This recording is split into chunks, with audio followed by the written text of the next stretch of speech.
Dos focos distintos, dos ideologías muy controversiales, ya sean hechos y vida. Esto es lo que se verá en el siguiente capítulo de Entre Dos y para comenzar vamos con la siguiente nota. En breves palabras, ¿cómo definiría usted el gobierno de Pinochet? Como uno de los peores momentos en la historia de mi país. Entonces no siento que estuviera tan extremadamente mal el tema de cómo se tomó el gobierno. Quizá el error fue extenderlo demasiado y no hacerlo solamente para arreglar lo que él llamaba que estaba mal, sino que después se envició con el tema del poder. Bueno, represión, mucha represión, miedo, no podíamos explayarnos ni decir tu color político, porque eso significaba que podías caer detenido o podías desaparecer. Se vulneraban los derechos humanos, era un gobierno que tenía mucho arrastre en algunos sectores populares, por ejemplo, porque las personas se sentían seguras porque había orden, que es un poco el riesgo de la democracia, que al existir democracia de pronto las cosas son un poco más caóticas porque obviamente hay más libertad. Se perdieron muchas instancias de país como para poder opinar, ¿ya? Estando en periodo de, ¿no es cierto?, de universidad, en los 80 y tantos, no se podía opinar, no se podía elegir dirigente, así que bienvenido a la democracia. Después de estas breves imágenes, creo que usted muchas veces ha escuchado estos comentarios. Me gustaría saber qué piensa usted sobre las personas que dicen esto y de la forma en que hablan sobre cómo rigió el país. Bueno, la gente tiende a hablar, ya sea con buenos o malos comentarios. En este caso, si viene una persona externa que no es experta en el tema y a usted le dice que su trabajo no es bueno, usted no lo va a cambiar, sino tiende a pulirlo o a perfeccionarlo. En este caso es lo mismo. Yo no voy a cambiar porque un par de personas no les guste como lo hice o como lo sigo haciendo en este caso, si es que vuelvo algún día. Pero es eso, no voy a cambiar, quizás perfeccionar ni nada, pero no a cambiar. Creo que todos sabemos las cosas sucedidas durante ese periodo, pero que se han hablado por la misma persona más involucrada es más controversial de cierto modo. Y si no es muy directa la pregunta, nos gustaría saber, ¿tenía miedo de que la prensa hablara sobre los múltiples secuestros de las miles de personas? ¿Era tan necesaria la censura? Bueno, como ya yo he dicho en mis respuestas anteriores, creo que era necesario hacer las cosas que se hizo. Era un momento muy desorden, nadie prometía, nadie hacía nada, y simplemente se necesitaba hacer algo, cambiar, mantener el orden, algo firme. En este caso, como tú dices la pregunta, no sé si fue tan necesario, es que sí, era mi régimen, pero tampoco estaba al tanto de todo, tampoco podía estar en todos los focos al mismo tiempo.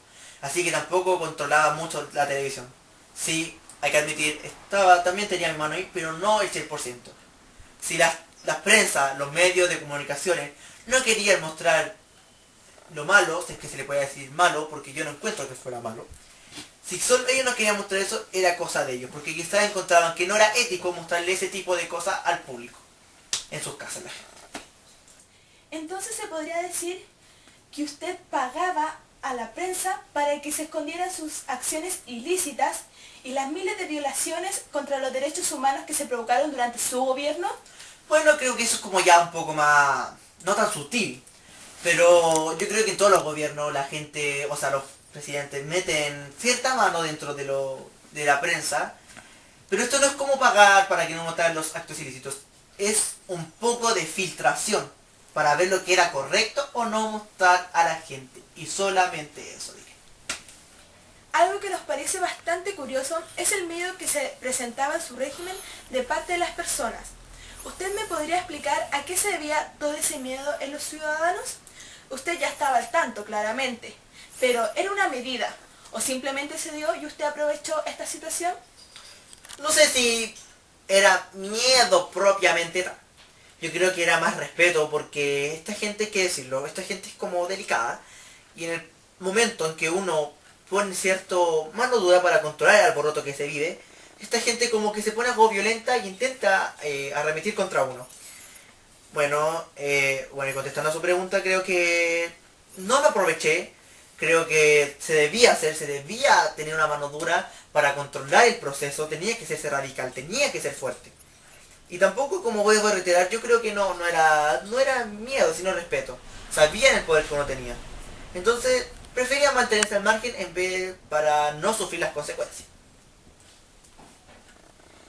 Según sus respuestas anteriores, dudo que esto pasaría, pero dígame si usted tuviera la oportunidad de explicarle a las familias de las víctimas o decirle algunas cosas a todas esas personas que fueron condenadas a nada y por acusaciones que fueron injustas, ¿qué diría usted? Bueno, como tú ya lo dices, yo no les diría mucho, o tampoco les diría algo, pero como ya está la estancia y como me lo estás pidiendo, lo haré.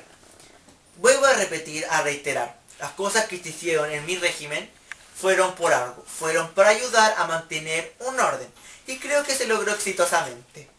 En el caso, quizás, como dicen estas personas, todo esto, quizás fue un traspapeleo, un alboroto, pero veamos por otro punto. Ayudaron de cierto modo para mejorar, organizar y mantener el orden y un respeto al gobierno. Así que no hay que verlo de tan mala forma.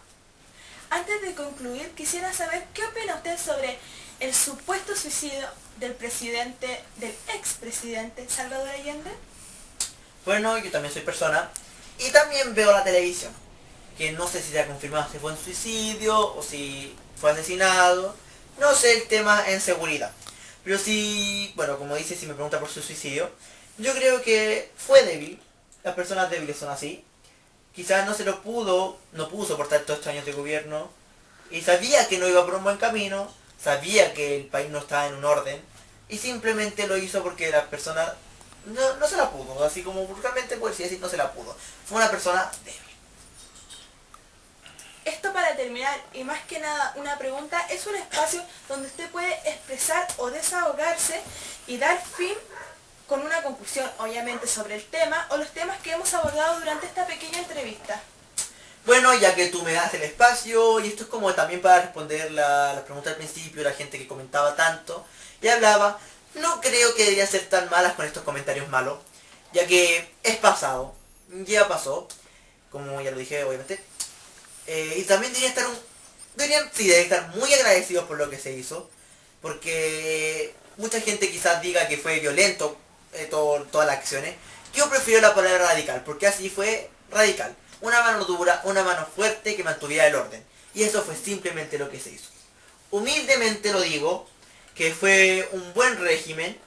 Yo opino que deberían haber muchos más si es que el orden, o sea, el desorden vuelve a estar.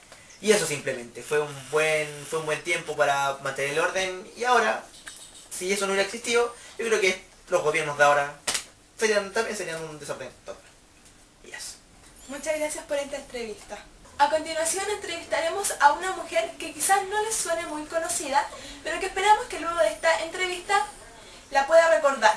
Bueno, primero que todo, es un gusto tenerla con nosotros. Es un honor tener una persona de su calibre que ha tenido un extenso currículo de actividades en la política. Pero sabemos que ese no es su inicio o su primera profesión. Así que, para partir, cuéntenos qué fue lo primero en lo cual usted se especializó. Bueno, muchas gracias, estoy muy agradecida de que me hayan invitado a este programa. Tomando en cuenta la pregunta que me acaba de proponer, teníamos que empezar primero por mi grata experiencia en el Liceo número 2 de niñas, el cual tengo muchos buenos recuerdos. Luego, en el cual posteriormente estudié en el Instituto de Pedagogía de la Universidad de Chile, que junto con mis compañeras, que la mayoría eran mujeres, obtuve mi título en Pedagogía de Inglés. Claramente es un cambio radical de dos profesiones que no tienen mucho en común, una con la otra. Por eso es curioso y nos encantaría saber su impulso a la política. ¿Por qué el cambio tan radical? Aunque mucha gente distancie mucho estos trabajos, no son tan diferentes unos del otro. Podemos decir del mismo instituto, el cual estamos muy presentes en ellos los partidos políticos. Y así como una anécdota que podría contar es que el primer día de clases que tuve en ese lugar, los partidos te capturaban, como que te trataban de, no sé, de ingresar sus ideas en tu cabeza para que se unieran a tus grupos. Juntando estos dos ámbitos de su vida, que son bastantes, sería bueno saber de su propia boca cuáles para usted son los que se considera más significativos y por qué. Lamento la divagancia de mi respuesta en este momento, pero yo desempeñé durante muchos años estos dos trabajos y la verdad es que no podría poner uno sobre el otro, no podría distanciarlos en ese entonces. Cada uno los estudié, los trabajé, ya tienen un lugar significativo en mi vida, entonces no podría responder su pregunta. Uno de los periodos donde usted ejercía sus acciones políticas fueron durante el régimen militar de Augusto Pinochet.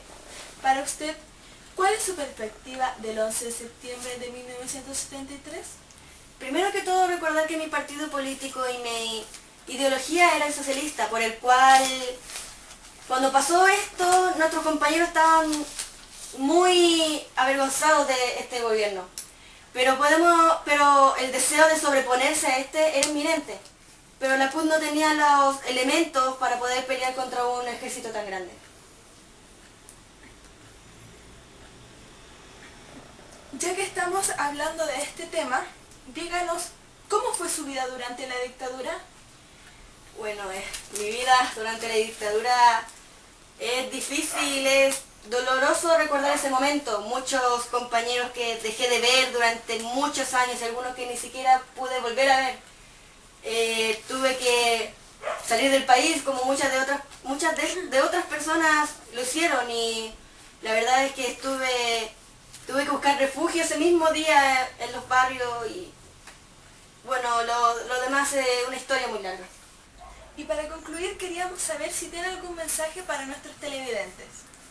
Bueno, compañeros y compañeras, este relato es especialmente para los jóvenes, para los nuevos militantes de nuestro partido, el cual en esta década era un partido firme que estaba bien constituido hasta que ocurrió lo que todos sabemos. Y por último, desearía decir, ¡viva el Partido Socialista! Esto ha sido todo por hoy, espero que les haya gustado. Nos vemos en otro capítulo de Entre Dos y gracias por su sintonía.